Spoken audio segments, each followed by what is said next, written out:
Hello and welcome to another exciting episode of Voice of Crypto. This is a podcast where we talk about Web3, Metaverse, crypto, and everything in between. And today I have Giorgi with me. Giorgi is the co-founder and CEO of NFT. Welcome to the podcast, Giorgi. Thank you. Thanks for having me. I appreciate it. Great. So, Giorgi, why don't you tell our audiences what you do, what you have been doing, and most importantly, how you got into this space, how you got into Web3 space as well. Yeah, sure. Well, maybe first of all, I will quickly explain what we do as NFT. We enable brands and individuals to easily get started into Web3 and issue their NFT memberships to engage their communities and monetize them better. And we simplify this whole process via our platform. So that's what we do. And with my background, I have a diverse background into the influencers. So that was my background. I worked with the YouTubers in the past, also in the loyalty segment. And at some point when the NFT hype was picking up in 2020, that's where I really got started with the NFTs. I realized NFTs could be a really good solution for influencers at that point to make living instead of showing ads. So that was my entry point, and that's how I got into NFTs. And then the topic developed itself, and then we realized that could be also something bigger for the brands as well. Giorgi, you said that you got started when the NFT hype was rising. And now I think we are at a saturation point, but a lot of people still don't understand what NFTs are. I mean, obviously they understand the Oxford Dictionary meaning of it, but where do you see NFTs moving from that hype to as an investment portfolio or more utility driven assets? What are because you are an expert, what are your views on it? Yeah, so the first time I was exposed to NFTs myself was end of 2019. So I have to admit, I'm not OG, having 10 years of experience into this, but still I'm fascinated with technology. You cannot apply for a job in NFTs, but you can own a company because you don't have a 10 years of experience in it. Exactly. That's true. Maybe that's why I started the company. I can get a job. So, I mean, that's a very good question. So a lot of people get into technical aspect of NFTs very quickly. And I think that's a little bit wrong approach. So we should not really explain the technology, but the use cases of this technology. In the same way, if I send you an email, I have no idea what's happening in the background and I don't need to know, right? And in the same way, I think we're in the phase of NFTs right now where most of us is talking about the technology itself, but instead of talking about the use cases. And by definition, NFTs is nothing else but a digital key or digital card, which could act as an entry point to digital or physical experiences, right? So if it's a digital key, you can attach to it various services and products. It could act as a ticket to event. It could act as a discount code for the products, etc., etc. So that's one of the advantages of NFTs, that brands, for example, can use it in a very versatile setting for different functions and very easily scale the functionalities of the NFTs. So I mean, obviously we have seen NFTs evolving from simple JPEGs to utilities to more utilities now. But where do you see what could be the real use cases of these NFTs in future? And I say in future, maybe in 5 years, 10 years, 20 years from now, how do you see them as utility here? Yeah, so that's right. What you mentioned, it started with JPEGs, right? So people started buying NFTs simply because they were NFTs, besides the artistic value. So we all remember this example of Jack Dorsey's first tweet selling for 2 million, and later the owner struggling to sell it for a few $100, right? And that's where the bubble and hype was in 2021, but now we see more and more people shifting towards the utility use cases, right? So the buyers, before purchasing NFTs, they ask, okay, what do I get in return? And I think to answer your question, I think that's where this whole industry is going right now.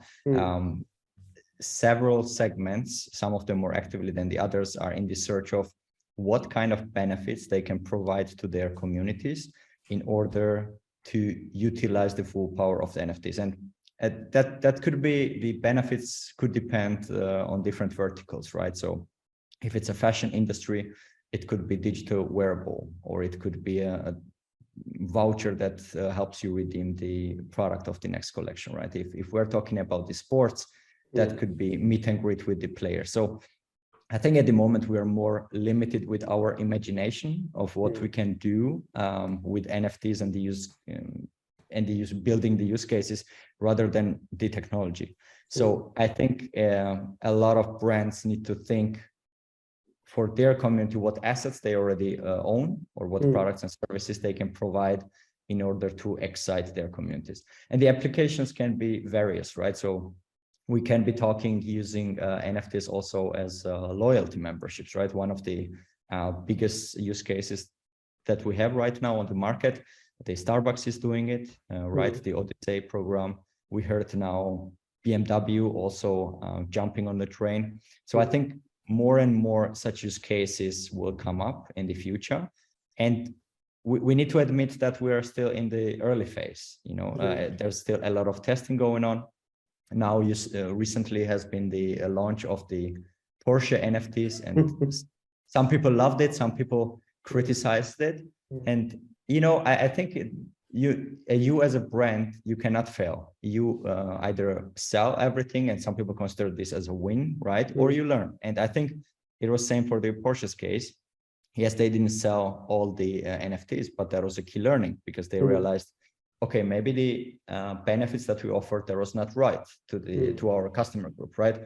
Because to stay with this use case very briefly, because I find it so interesting, because Porsche is very good brand, and they issued 7,500 tokens, which is not that much, right? So we've seen a lot of 10,000 token projects selling out immediately.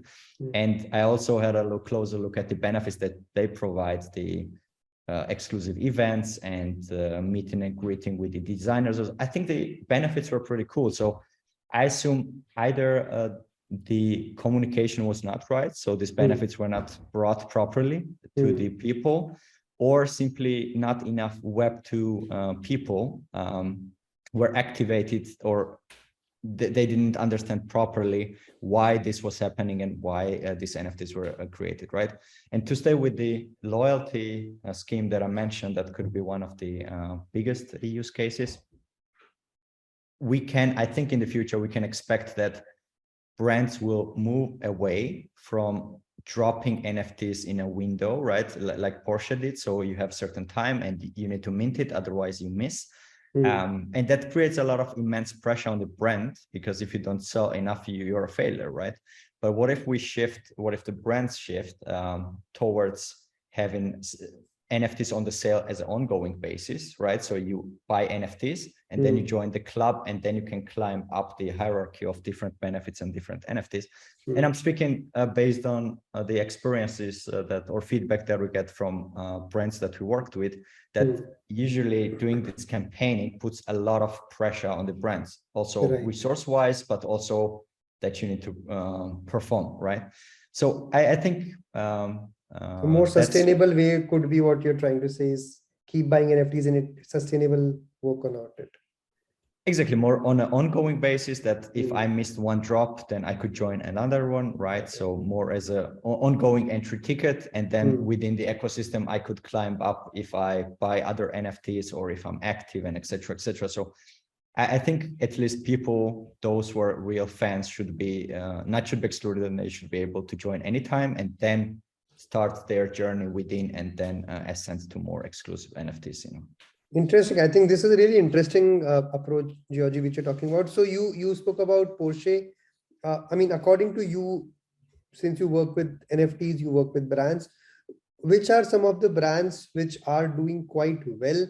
They understand Web3 consumers, and they are maybe not there directly, but at least they are on the way to get that attention of Web3 audiences. I mean, I can speak from the past brands that we worked with, and also from the market, right? So we did a very successful campaign with the NH hotel group, and I think for the hospitality area, NFTs could be really, really interesting. That reminds me of one more use case, because in hospitality, usually you have the problem that basically the providers of the services don't have direct contact with or direct contact information of their customers, right? So you walk into the restaurant, you order a food, you loved it, and you walk out and the restaurant has no way to stay in touch. But what if you own the NFT and potentially there's your email or some information attached to it, and they can send you relevant benefits, right? Then it's not spam, not ad, but more rather relevant utility. So that's one thing, aspect that we're strongly looking at as NFT. We have now several lifestyle brands, like from fashion and energy drinks that we are pipeline. I cannot name them right now, but I hope we can announce them soon. But on the market, if you look at market, I think Nike is doing a really good job. Adidas also had amazing campaigning and also engagement of the community. So I think the top brands right now are leading the way in a very good way and setting the example for the rest of the brands that this trend is coming. So it's better to jump on the train earlier. Yeah. Understood. So you spoke about some top brands doing doing, and even though it's a crypto winter, but they are creating utility which will be useful.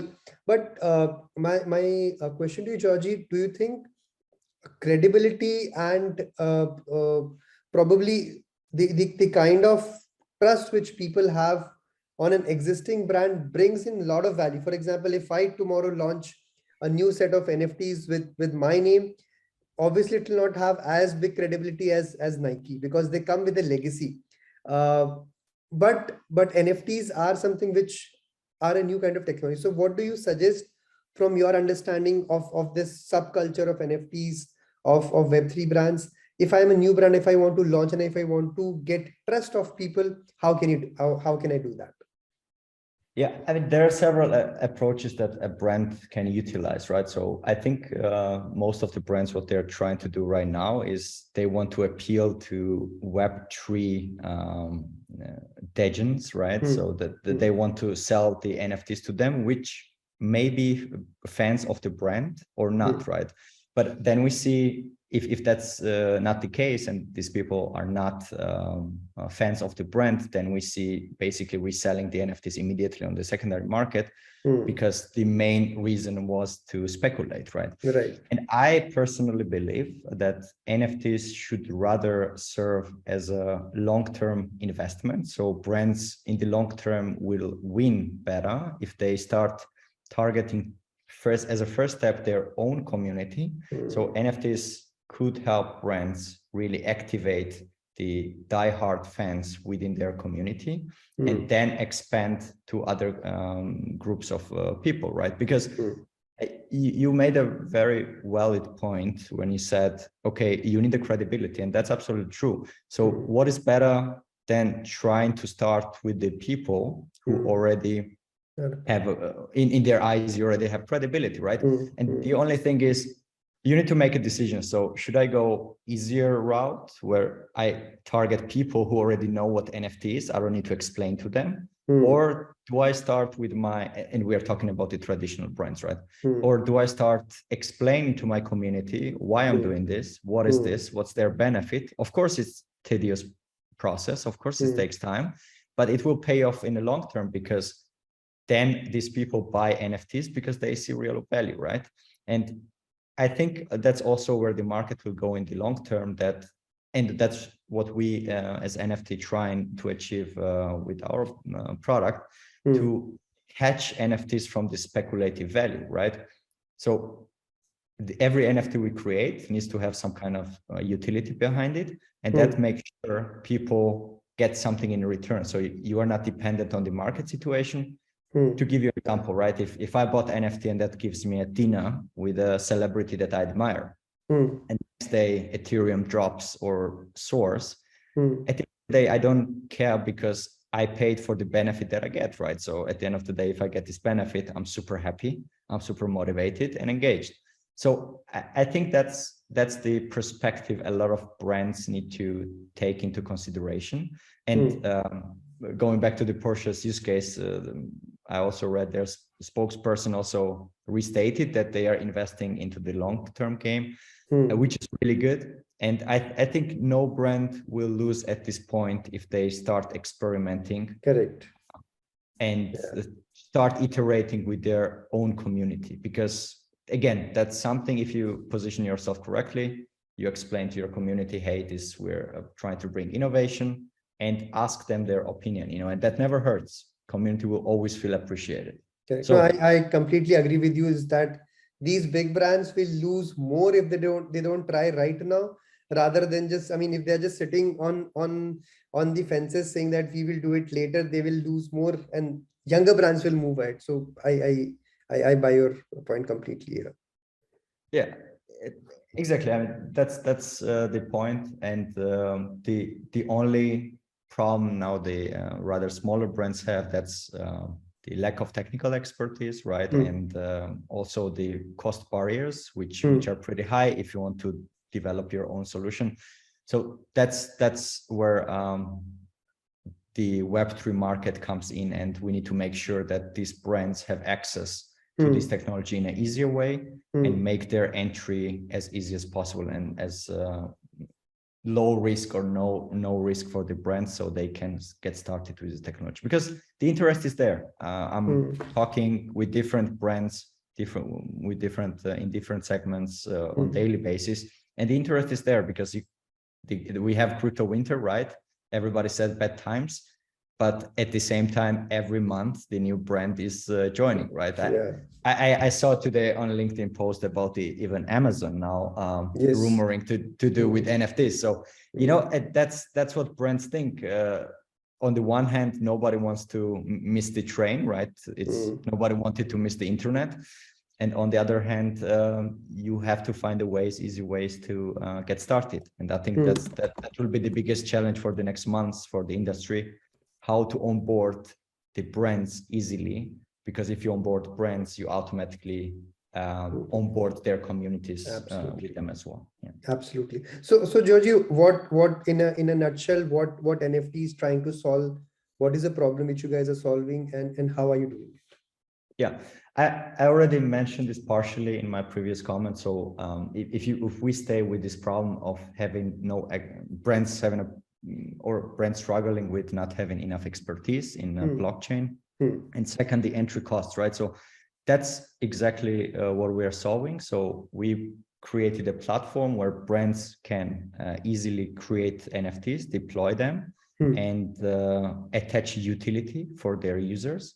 And the users and customers from the community can come to the platform, purchase NFTs. So we simplify this whole process. We make it, I mean, sometimes you hear this term Web 2.5, because people can sign up with their email, right? So there's no need to create a wallet. Wallet is created in the background, and they can make purchases via credit card. So at the end of the day, we strive to provide experience that people are already used to, but everything in the background runs as a Web3, right? So in a decentralized way on a blockchain.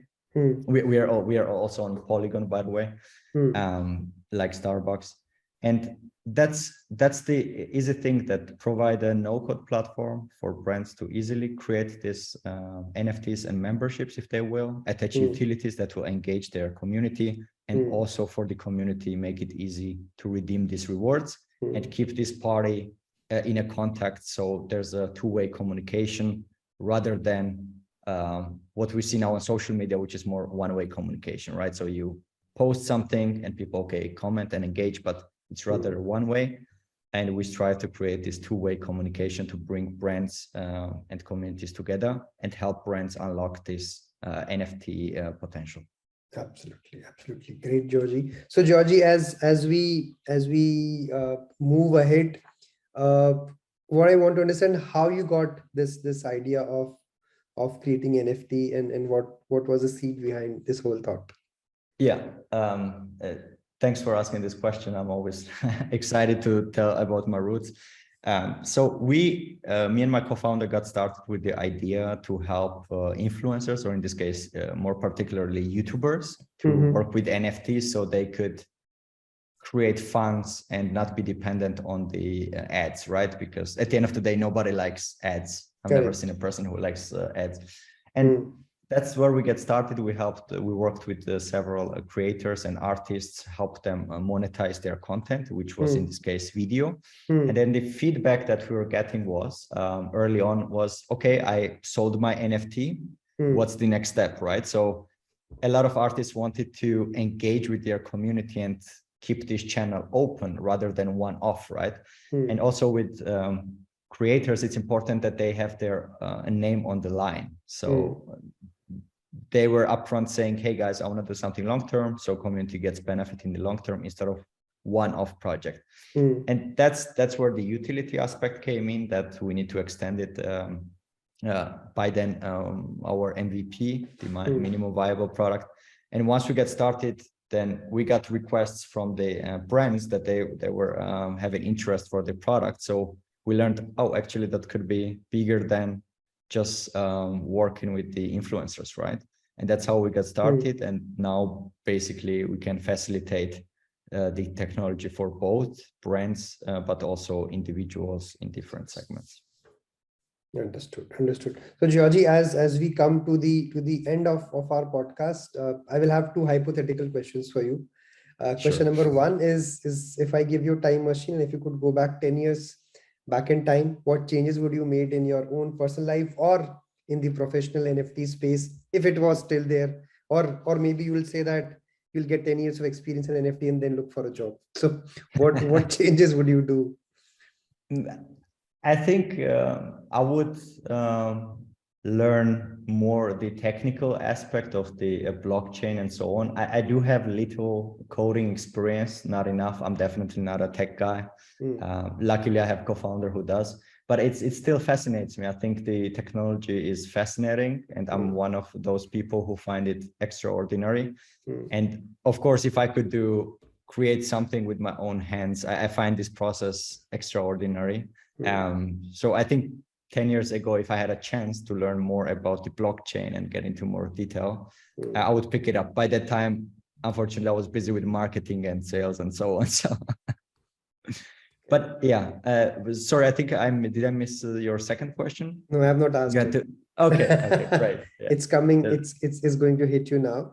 So right. So in the same times machine, if you can go 10 years down the line, where do you see yourself? Where do you see the NFT market, and where do you see NFT? Where would you like to see that? Yeah, I mean, this question would have been easier to answer before the ChatGPT was released, because now I think everything will accelerate in an incredible speed. Right. So I think what we will see, and 10 years is quite challenging, to be honest. I think five years, and I'm speculating here, in 5 years, what we will see is that the NFT as a word and also the technology will move into the background. And I'm still a big believer that it will find its way to mass adoption, and it will be used on daily basis. And most of the people will use NFTs and they will own wallets, but they will not realize that that's actually what's happening, right? So the technology will move into the background, and the UI UX will become much more easier. So a person who doesn't know how to create wallet, etc., can still use the products. I think that would be one of the big changes. But when it comes to the NFT, we see ourselves becoming the #1 platform when it comes to creating experiences for brands and individuals. And that's what we aim to do within the next few years. Great, Giorgi. It was really interesting conversation with you and learning a lot about NFT and how NFT future will look like. And I wish all the best to you and NFT, and hopefully in next 5 years, you will be the biggest NFT service and product providers.